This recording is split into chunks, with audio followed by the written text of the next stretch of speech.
Good morning, everyone, and welcome to our webinar on preparing for fiscal year end. In the webinar today, we'll get you thinking about year-end close. We'll point you to some resources for help, and we're going to introduce a set of queries that help you review in-flight transactions, which is an important part of getting ready for year-end close. Now, I just want to mention that those queries are going to be familiar to many of you who worked on year-end last year, so you are welcome to drop off if you don't feel like you need a refresher at that point. So we'll let you know when we get started talking about the queries. Okay, so I'm Anita Collins, and I'm here with ConnectCarolina Change Management. I'm going to be covering the first part of the webinar. Also here is Chris Minter, also from Change Management, and he's going to talk about the queries. Here in the room with me is Colette Wilshire, who is with the Finance Continuous Improvement Team. Becky Arnold and Robin Burke are here also with Finance Business Analysis.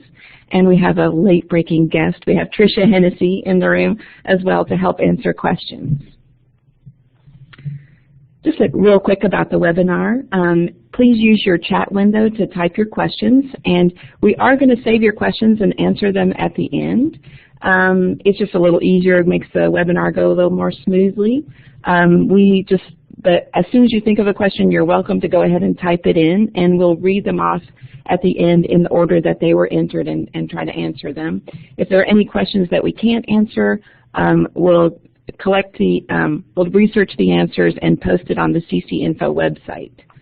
We are recording this webinar, and it will be posted in just a few days on the ccinfo.unc.edu website, which I hope most of you guys are familiar with.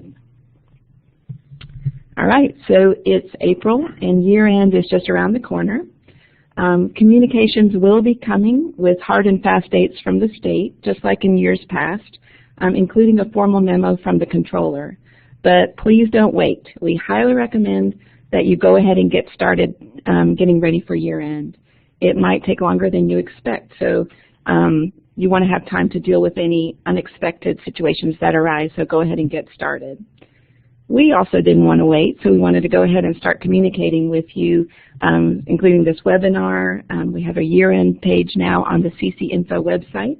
We've updated the year-end checklist, so many of you used that last year, and that is posted on the CC Info website.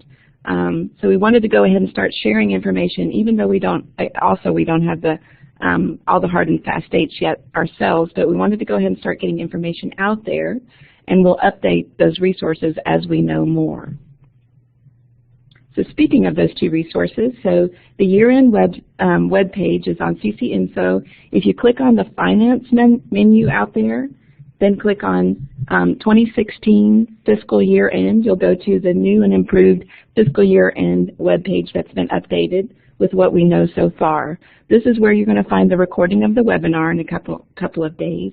It's where the year-end checklist is. It also has links to other resources like the list of queries that we're going to talk about today and the student guide for using those queries and other materials. Then also want to mention as I mentioned, the year-end checklist is out there as well. And this is going to be a very helpful tool for you for getting ready, because it's a reminder of all the different things that you need to do to prepare. And then it tells you, as soon as we know it, it'll give you a date for when that action is due. And if we have a resource that'll help you, it gives you a link to the resource or tells you where to go in the system to do that particular item. So for example, all requisitions have to be complete with a requisition status of approved and a budget status of valid in order for the requisition to be sourced by year end. So there's a line item on the checklist for that, and it tells you, as soon as we know the date that's due, we'll update the checklist with that date. And it also tells you which query you can run to see your requisition statuses, both of the statuses for your requisitions. So it's just in one very short place. It gives you all the info that you need to get that done. Okay, also want to take an opportunity to mention that we are planning another webinar that is going to be dedicated to budget. So currently we're targeting that for early May. and it is all the details of some changes that are happening to budgets for the new fiscal year, and just it's going to take a deep dive into details around budgets. As soon as we have a specific date and time, we'll let you know. The webinar will be targeted to MOU leads, but all are welcome. So if you have an interest in learning more about budgets and the changes coming, you are welcome to attend that. We will record it as well, and you can see it on the year-end website when that's complete. Okay, so thinking about year-end at a high level, we have two goals that you guys are thinking about, are probably thinking about or need to be thinking about. So the first one is that you need to spend your state funds early, and our recommendation is that you do that by the end of April. So you're thinking, what? It's already mid-April, and the end of April is only a few weeks away. But here's why we're thinking that's a great goal to work towards. One is that, so you don't want to wait until June, for example, to do a staples order to use up your remaining state funds. The reason is that that purchase has to be completed. The invoice has to come, it has to be matched and paid before the transaction can be completed and the funds are actually gone. So there are lots of snags that can happen with the purchase, and if anything goes wrong, if you wait till June, you won't have time to resolve it, and those state funds may not actually get spent. So similarly, if you've overspent your state funds, you'll need to make correcting journal entries by the deadline as well. So we'll be letting you know what that deadline is. So go ahead, and I know it seems maybe a little bit early to some of you, but we want you to go ahead and start thinking about getting your funds spent as early as you possibly can.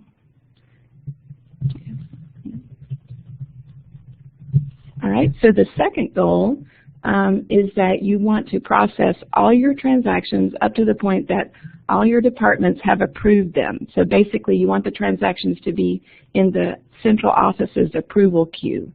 And that means if you have not just if you're sharing a purchase with another department, for example, both of those departments need to approve it. If it needs to be approved if you have a dean's office that needs to approve a second level of approval, it needs to get through that as well. So for each transaction that's open, you're going to need to figure out why the transaction's open or why it's stuck, and then you're going to either delete it, for example, if you don't need that transaction anymore, or if you're not going to be able to complete it quickly enough, or you're going to need to resolve the issue and then get it through departmental approval by the date that accounting services specifies. So those are your two approaches with those transactions. The thing is, too, like the earlier you can resolve those in-flight transactions, the more earlier you're going to free up any funds that are tied up that don't need to be tied up. So again, and allow you to spend those funds. So again, this is kind of a theme of our webinar is go ahead and start. So that's what we want you to do if you can. Be sure to start addressing your open transactions now. You may have quite a few that you need to work through, and starting earlier is going to reduce your stress level as it gets closer to fiscal year end.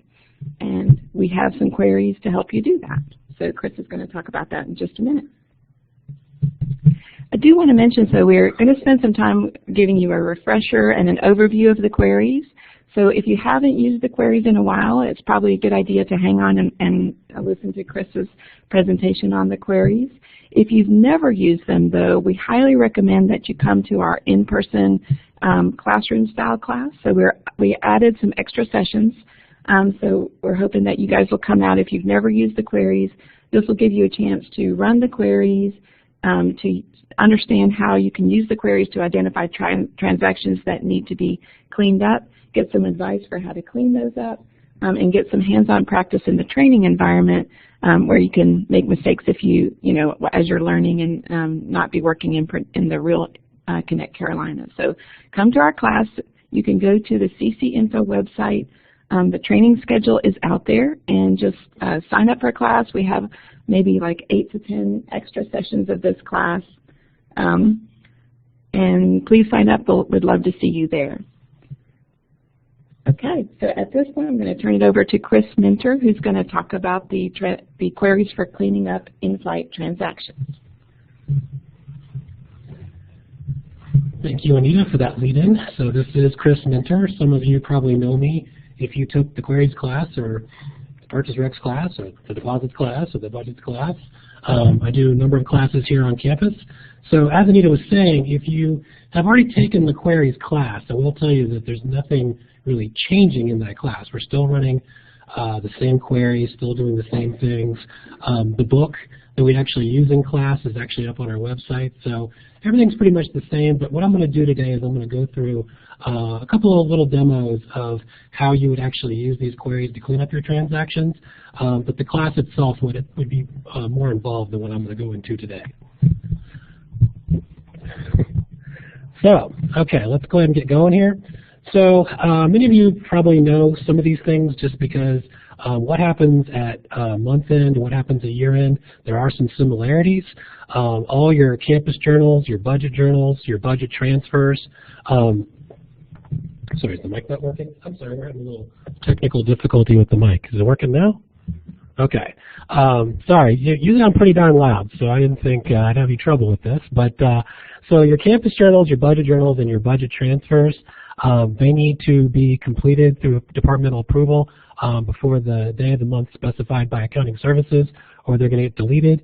This is currently the process, has been the process. These journals get deleted every month, and of course at year end they're going to get deleted if they haven't been processed all the way. Vouchers, they do roll forward from month to month, but they can't roll from year to year. So that is a big difference. So if you try to start a voucher, you know, in the middle of June, you're kind of risking the fact that it might get deleted before it can actually get approved before year end. So keep that in mind. It's a good idea to stay on top of those vouchers, you know, particularly ones that, you know, you really want to go through and you don't want to wait till the beginning of the next year. It's also very important to manage your open recs and your purchase orders.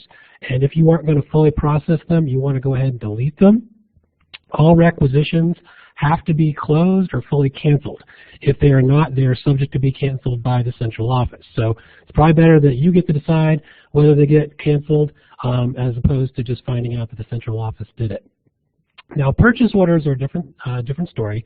Once a rec becomes a purchase order, if it has an open balance, it can roll into the next year as long as all the related documents are in the correct status. So what this really means is if I can get a purchase rec all the way through into being sourced and created into a purchase order before year end, that will roll into the next year. But if the requisition, let's say, hadn't been turned into a PO or still stuck in approvals, that's going to get deleted, and you're going to have to start that over again in the new fiscal year. Okay, so we kind of have three main categories, if you will, of how a transaction can get stuck. You can see we have 1, 2, 3 edit errors, budget errors, and unposted for any reason. So you're probably familiar with some of these errors, maybe not the way we're categorizing them. You probably just see them as they pop up. But edit errors are usually the errors that you get when you go to save a transaction. So let's say, just use the voucher for an example. If I'm creating a voucher and I go to save it, and let's say I forgot to put in a chart field, or I put in a chart field string on, say, a project and that project had already closed, or anything else was wrong with the dates or something along the lines of the chart field, it usually will pop an error in your face and say, hey, there's something wrong here. It'll often let you continue to save, but then you can't actually process it any further. I can't even run the budget check. Provided you get through the actual edit process, the next snag you can hit is budget errors. So you've saved your voucher, chart fields look good, everything's fine, but then you go to run the budget check and it spins and comes back and says, you know, you've got this following error. So it could mean that there's no budget, or someone didn't set up the budget, or something along those lines. Provided you fix that problem and everything with the budget's okay, then there's other various factors that can actually lead to a transaction not getting posted. The biggest one would be approvals. If somebody puts a transaction in and no one approves it for 2 weeks, it actually would continue to show up in the results of this query that's looking for just unposted transactions. So unposted doesn't necessarily mean bad. You do want to get those through, but it doesn't necessarily mean there's something totally wrong with the transaction. And I'm going to go into more detail on how these queries would show you what's actually the issue with your transaction. So I'm going to go over just like about 3 of the queries that we're going to use in the actual class today on the webinar. There's a lot of them, and they're all in our book that's actually located on our CC Info website. So this is the book, the actual book that we use in class. You're welcome to go ahead and download it and take a look.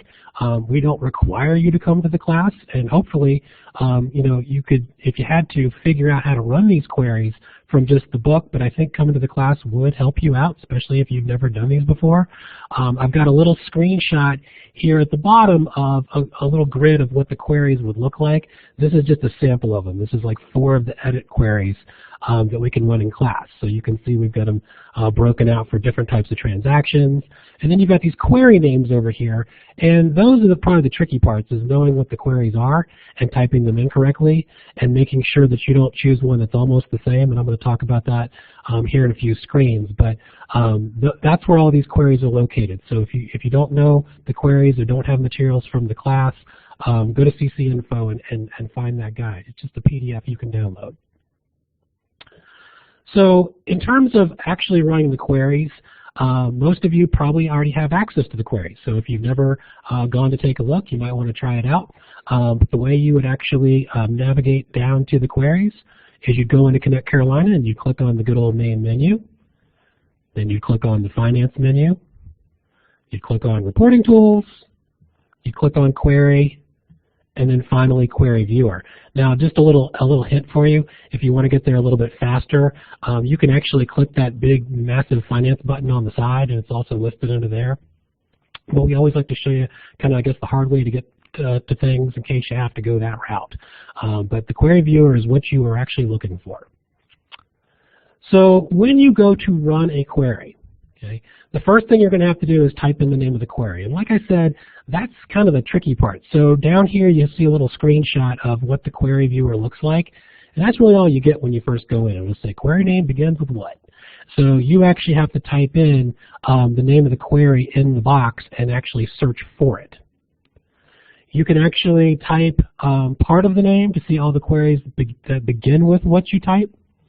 You can actually use a wildcard symbol if you don't know, precisely what the name of the query is. So I could type in something like NC %, errors, and it would find everything that begins with NC, everything that ends with errors, and had whatever in between. You probably won't have to do that. We do have a list of the queries, but just a little note for you. As an example, if I did type in NC, and that's all I typed in, so down here I typed in NC, AP, and all this other stuff. If I just typed NC and hit search, it would bring back some queries, but unfortunately it brings back a ton of queries. We have a lot of queries that begin with NC, and it's very tempting to want to start clicking on them and trying to run them, but we can't really vouch for all the other queries that aren't in our book because there's queries out there that are, people are testing, people are just modifying. You don't know what's been filtered out. So I don't really recommend doing that, but if you just want to see the lay of the land, you can. If I typed in NCAP edit, of course it's going to get all the ones that begin with that. And then no matter what you type, you want to go ahead and click search to see what it actually brings back. So once you type in and hit search, it's actually going to bring back a listing of all the queries that match. So in our particular example, I put in the exact name of the query, and it brought back just one in my list. When it does bring them back, it'll have a couple different ways you can run the query. Really the only 2 that you're ever going to use is run to HTML and run to Excel. And you can see those over here. These are just little links. HTML is going to run it to a web page. Excel is going to download it into an Excel spreadsheet. Now the good thing is these query names are kind of long and hard to remember. I mean, I forget them all the time. Once you find a query and you want to use that query over and over, there's a favorites link on the edge of the screen here where you can click that favorites link. And what it'll do is it'll have another grid that's always going to show up every time you come back to the queries page. So you'll always have your favorite queries listed at the bottom of the page. So what we often do in class is I'll have people run all the queries in real live production just so they can bookmark them all. So when you go back to your desk, you don't ever have to think about finding those query names again. you have to be really careful because a lot of these query names have very similar names. You can see this particular query right here has underscore DPT at the end. I guarantee you there's probably one that's DEPT, DPT1, DPT5. You want to make sure you get the exact one because they're not always the same. So make sure you go by the book the first time you do this because I don't even know what all the other queries do. So when you're running a query, one thing that's a little bit different than maybe some of the transactional pages that you've maybe used to do vouchers or purchase recs is often when you search for things like vouchers, you don't have to fill out all the search fields. With queries, you have to fill out every single field with something. So in the example below, you can see that I had to put in a business unit here. So I have to type in UNCCH. It won't default for you. There's no lookup on this particular query. Some have lookups, some don't. But in here you have to put one. I also have to put in a department. Now in this particular example, we use that wildcard character. So it says 41%. Now 41% is going to bring back a lot. Typically you're going to want to put just your department number in there, but you have to put something. So one mistake that I see a lot of people make is they'll just leave the department field blank thinking they're going to see all departments, which would be logical for me. You'll get nothing. So if you think you're going to have no vouchers across all of UNC that have an error, you're probably thinking, well, that can't be right. Just put a % sign, something to hold the field so you get back some different results. But long story short, you have to put something in every single field no matter what. And then I kind of talked through that point, but this is the partial department versus putting in the whole department. So you're going to click View Results when you're actually ready to run the query. And then you're going to get a listing of the results in sort of a grid format. Now, these queries will have tons and tons of columns, and not all of them will be relevant to figuring out what's going on.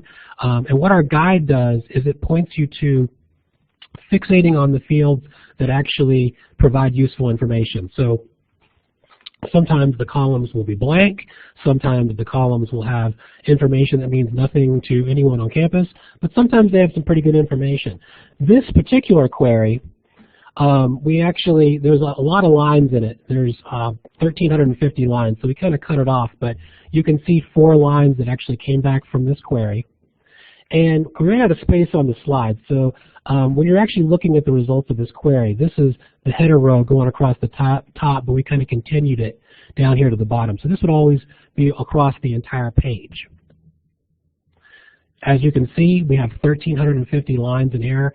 If you just put in your department number, you're not going to get that many lines. That's because I searched on 41%, but that's how many voucher lines, given that criteria, actually have problems. When you go to look at the leftmost of the column, you're going to see the voucher numbers, and you can also see the specific line that's in question. You might see the same voucher there 3 times. It could mean that there's 3 bad lines on the voucher, or in this case, we have 4 different vouchers with 4 different bad lines. Now the job ID, if you haven't looked at these before, these, you're not going to just guess what these are. That's why we have the book. So when I see job ID online, I'm like, okay, what's that mean? Well, the book would tell you that there's a combo edit error. Combo edit is not necessarily a term you guys probably always use, but it's sort of a technical way of saying that there's something really bad with the chart fields there. It's either you forgot to put a chart field in there, you're using a chart field that you're not supposed to use, it doesn't exist. That's what that means. And then if I looked in the column right next to it, I can see field names. Usually after a while, I find most students will go in there and they won't really look at the codes. They can just sort of see like, oh, there's some chart field names there. It's probably some bad chart fields. And then let's go to the transaction and look at it. But you can deduce from our guide what the actual error is. As I look a little bit further, we have this, I call it message parmesan, but it's message parm 3. It gives you a little bit more information about what the actual error was. And then, as you look down through there, like I said, you're gonna start seeing things, over and over and over. We have an AP Match 340 here, which I can't off the top of my head remember what that is, but one often you see is AP Match 100, and that usually means someone didn't do receiving. When I run these queries, I see AP Match 100 all the time. You'll just get more used to the errors that it produces. And down at the bottom, we actually, looks like we had to go down 3 lines. We couldn't quite fit everything in, but this is actually the user that last worked on the transaction. This always throws people off, this cybermation. Cybermation means the last person that worked on something was a batch job. So if it was somebody who was in your office or in another office that actually last worked on it, it would have somebody's onion there. And what I would always recommend to people is take that onion, and if you don't know it, just copy it, paste it into the UNC directory, and look up who did it, and you can contact them and sort of see what the deal is. So once you've identified the problem, you know, that's great, but we actually need to go and fix the problem. So what I would probably do in this case is I would take one of those voucher numbers and I would copy it. And then I would open up a new tab in Connect Carolina, and I would search the voucher page to see if I could find that voucher. Now the key thing here is, and I won't belabor it too long, but it's got to be a campus voucher. If it's a voucher that was created off a purchase order, you're going to have to go search elsewhere, possibly contact the central office. But if it's a campus voucher, you should be able to go back and fix it. So in this particular example, I drilled down to the campus voucher screen, I typed in the voucher ID in the voucher ID box, and then I hit search. When I go to the voucher page, you know, most of the stuff that you do with vouchers is going to be on the invoice information page. I always call this the voucher page because that's where all your accounting lines are, your invoice lines, and whatnot are. So I would navigate to that page, and then I would find the distribution line that has the problem. A quick way of seeing it is it has that little yellow sign there that I've highlighted there with the orange box. That tells me that that line has some kind of problem, and as long as there's an error there, I can't process this transaction. I can't even do the budget check because there's something wrong with this line. Now if I clicked on that little error thing, it's going to bring me up a box. It's going to try to tell me what's wrong with the problem. I mean, what's wrong with the line itself. Now, if you haven't read our book or you haven't been to a class, this information might not help you too much. Account fund and group AF_VI and distrib 1. That's in our book. That would actually tell you exactly what that error means. But if you're like me, you know, you'll probably just want to eyeball it first. Some people can look at it real quick and go, oh yeah, that's the wrong source. We miskeyed that. Or that's, you know, I didn't put the account number in, or whatever it happens to be. So I can hit return. I can go back and I can make some changes to the chart fields. So I would make any edits that I wanted to right there. And then the way I can make that yellow doohickey, I'll call it a doohickey because I can't remember what it's called, icon. But once I click the save button, it's going to go in and it's going to check to make sure that whatever you put in, you know, meets the criteria for being okay. If everything's good, when I go back and look at the line, there should be no yellow box there. If the yellow box comes back, it means there's something else going on with that, and you may have to do a little bit more digging to figure out, you know, what the problem is. Now, you're not quite done. Just because I fixed that error, I still have to process the rest of the voucher. So for you voucher folks, you know kind of the drill here. Once I've saved it, everything's good with the voucher, I have to budget check it. So I'd have to go up to the top, I'd have to click the action button, select budget checking and click run. It'll kind of spin there for a couple seconds, and then once everything's good to go, you would actually get the submit for approval button here at the bottom. You would click that, and of course it would submit it into approvals. So at that point, that voucher should not show up either in the voucher edit areas query or any subsequent budget queries that you run, which I haven't talked about yet, but that's the next category of queries that you can run. So speaking of budget queries, I'm going to show you a slightly smaller example of this, but in this case we're using a budget query that's going to find budget errors on vouchers. So in this box right over here, you can see that the sort of the layout of the query name is similar. They do begin with NC, but a really quick way of knowing that you're working with budget queries is you see the KK there. So not Krispy Kreme, that's commitment control. And if I see KK there, I know it has something to do with the budgets.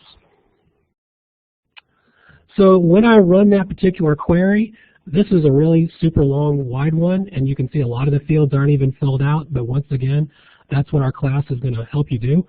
We're going to focus in on the fields that tell us what's actually wrong with this particular voucher. So the first thing I would probably look over is I'd see, well, what's the voucher ID itself? For you budget folks, you could actually look at the ledger group. I can see that it's actually OSR parent for that particular one.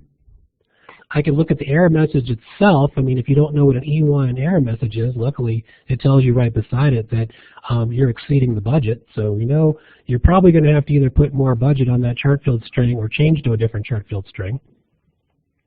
I can see who the person is who created the voucher. So this is an example of where it wasn't the system that did it, the Cybernation. That's actually somebody's onion that I could look up and sort of get with them and say, hey, what's up with this particular transaction? I can see where the voucher originated. It was a campus voucher.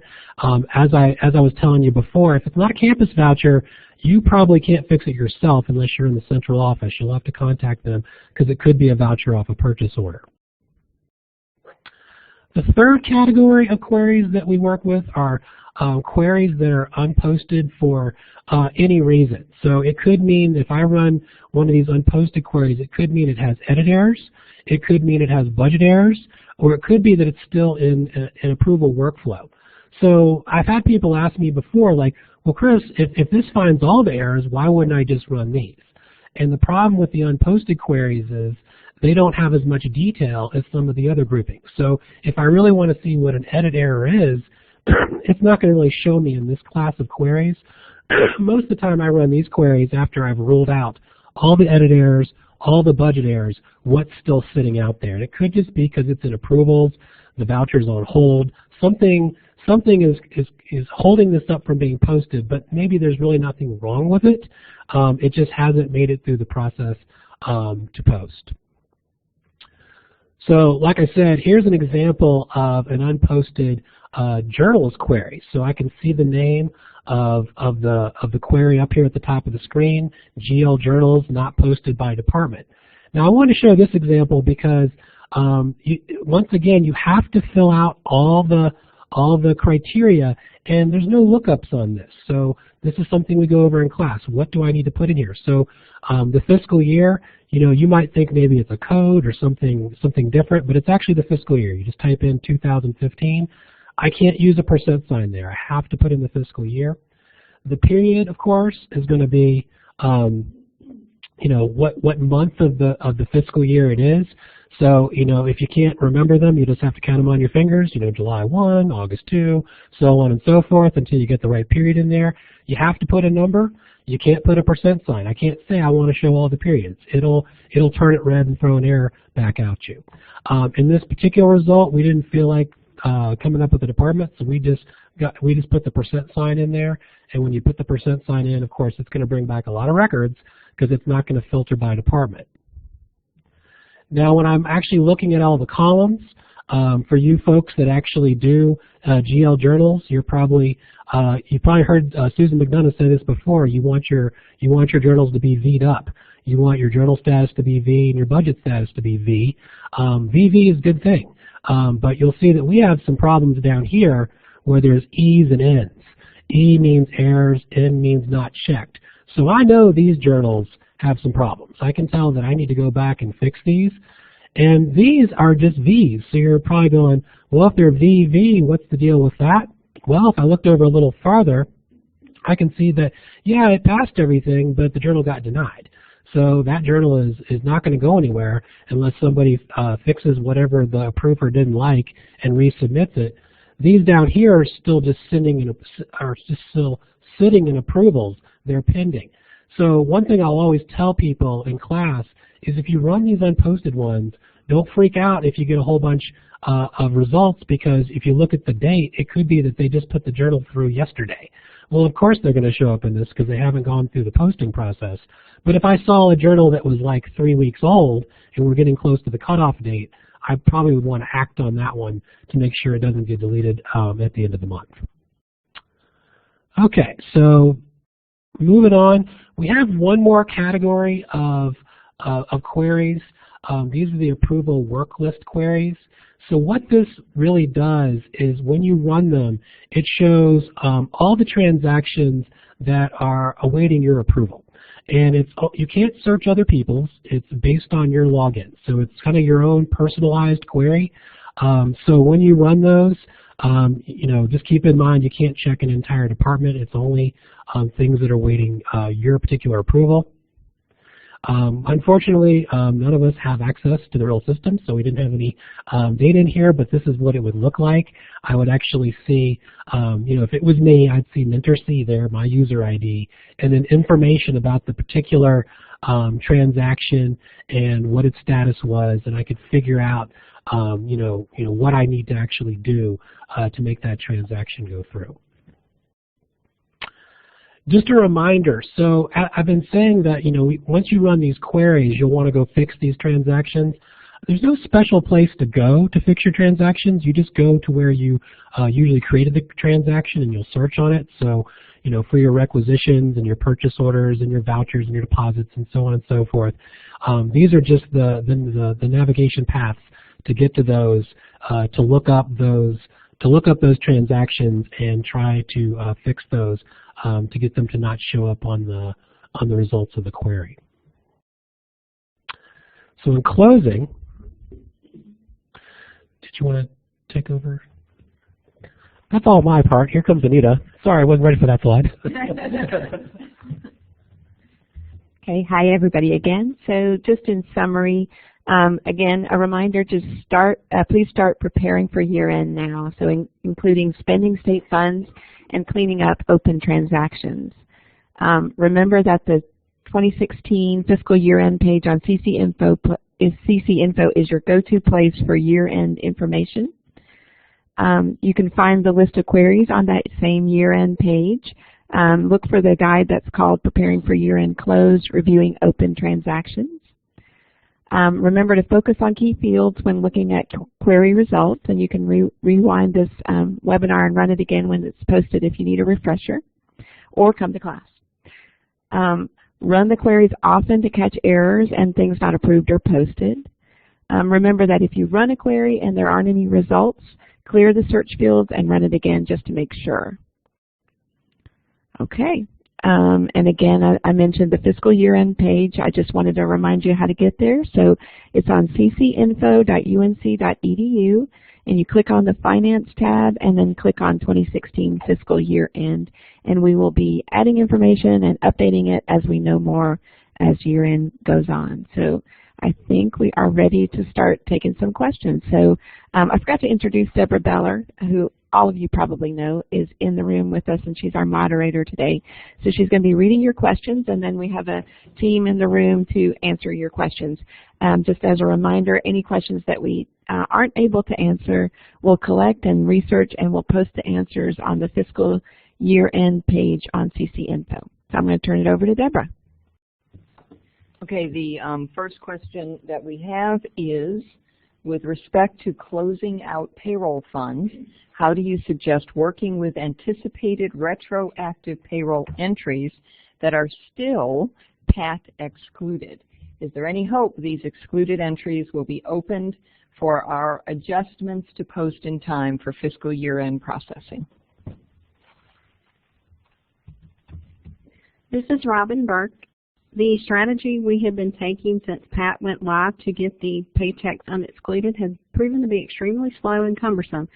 So we are working on a new strategy, and it should make that process go a lot quicker, and we're targeting to have all of the paychecks unexcluded by the first week in May. Okay, the next question is, how can we tell if the query prompt allows a wildcard or not? I thought we were including that in the prompt description so that we would know when a wildcard was allowed.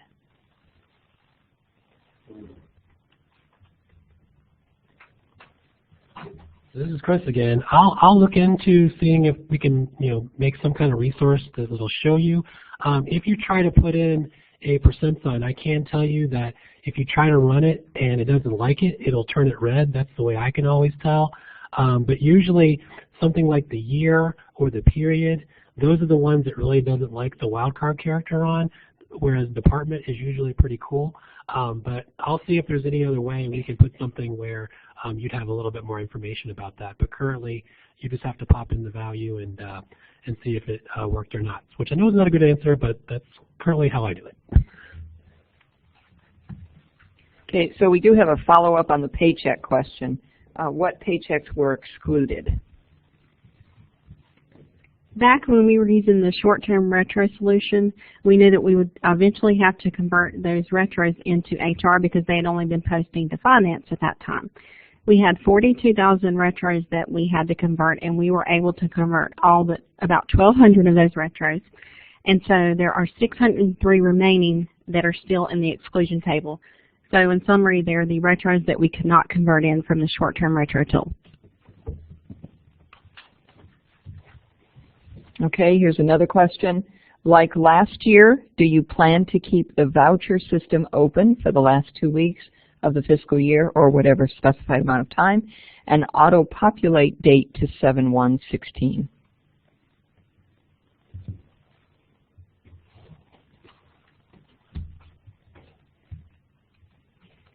We're still working out the details. As far as we know right now, that will be the plan, but we are in the process of having weekly meetings on year-end planning, and those last details and how the timing works out, we will be communicating. We'll get that information out to campus as soon as we know any deadlines and the rules of which, what things will be allowed versus blocked and when you could hold and put in new transactions. So we'll be communicating that as soon as we get firm dates and can from the state and can pass that on to, as it relates to our processes internally. And for those who didn't recognize her voice, that was Becky Arnold. Okay, that's all the questions that I have seen. Are there any other questions that we can help you with right now? If you have a question, type it in the chat window, and we will try to answer it here.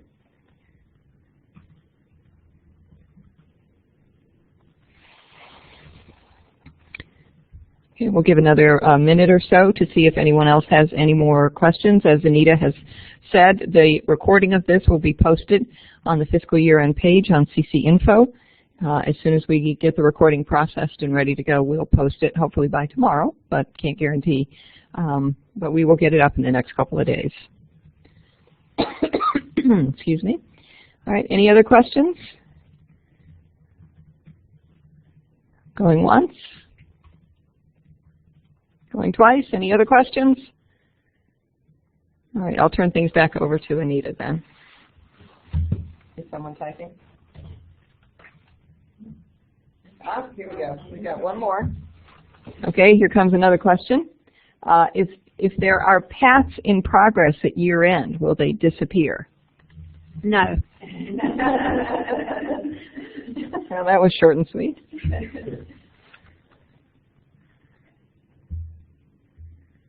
Okay, any other questions? Give me another couple minutes if anybody's type. I don't see anyone typing, but we're happy to wait and take your questions.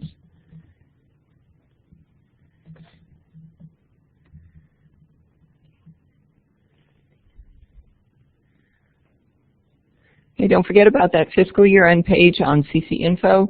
We are trying to use it as a one-stop shop for all the information that you will need to know about fiscal year-end, and we will continually update that. So you want to make sure that you're going back to that page over the next couple of weeks. All right, no more questions. I'll turn it back over to Anita. Okay, just to close, thanks everybody for joining today. Just a reminder to be on the lookout for the budgets webinar, which should be coming in early May. And as Deborah mentioned, keep an eye on the fiscal year-end page and the year-end checklist. And as we know more details, we'll be updating those and we'll be letting you know as well. We'll be in touch. This won't be the last time we'll be talking to you before year-end. So again, thanks for joining, and we'll see you next time.